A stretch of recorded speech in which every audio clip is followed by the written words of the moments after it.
Telugu story time for kids official. ఓ చిన్న పల్లెటూరులో ఓ పాత ఇంట్లో దాచిన మాయా అంబ్రెల్లా. దాన్ని పట్టుకుంటే ఆకాశంలో ఎగరవచ్చా? అదేంటో చూద్దామా పిల్లలు? అనగనగా ఒక గ్రామంలో చిన్న అమ్మాయి సంజు ఉండేది.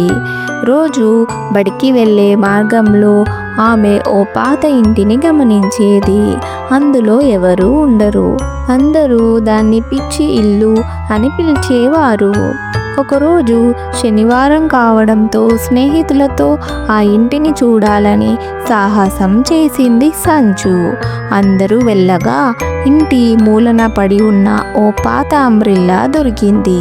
దాని మీద బంగారు అక్షరాలలో ఇలా ఉంది: ఒక మంచి పని చేస్తే నేనొక మాయా అంబ్రెల్లా అవుతాను అని. సంజు ఆశ్చర్యపోయింది.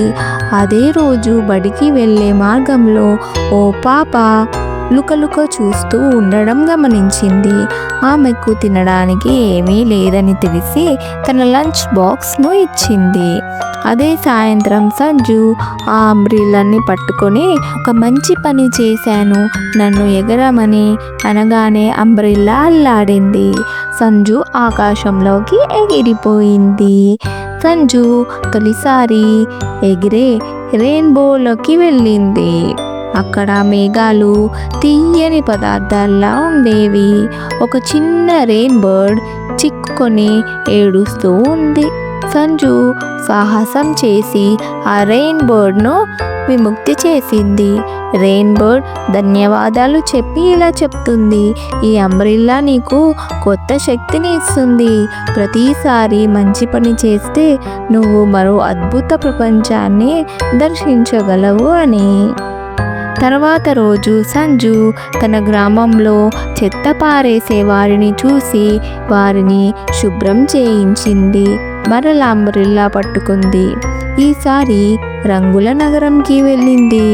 అక్కడ ప్రతి భవనం ఒక రంగుల్లో మెరిసింది. కానీ కాలిబాట్ రోడ్ మాత్రం నల్లగా విచిత్రంగా ఉంది. సంజు ఆ రహస్యాన్ని తెలుసుకొని చిన్న పిల్లల చిరునవ్వులనే రంగుల నగరాన్ని కాపాడే శక్తిగా మార్చింది.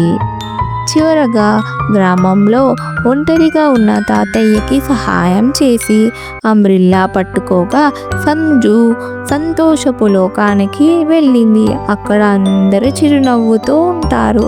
అక్కడి రాజు సంజుని చూసి ఇలా అన్నాడు: నీ మంచి మనసుతో, నీ సాహసంతో నువ్వు మమ్మల్ని కాపాడావు. ఈ అంబ్రెల్లా ఇక నీదే. ఎప్పుడు కావాలన్నా మాయా ప్రపంచాలకు ప్రయాణించవచ్చు అని చెప్తాడు. అప్పటి నుంచి సంజు గ్రామంలో అందరికీ సహాయం చేసేది, పిల్లలకు సంతోషాన్ని పంచేది. అంతేకాకుండా మాయా అంబ్రెల్లాతో ఎప్పటికప్పుడు కొత్త ప్రయాణాలు చేసేది.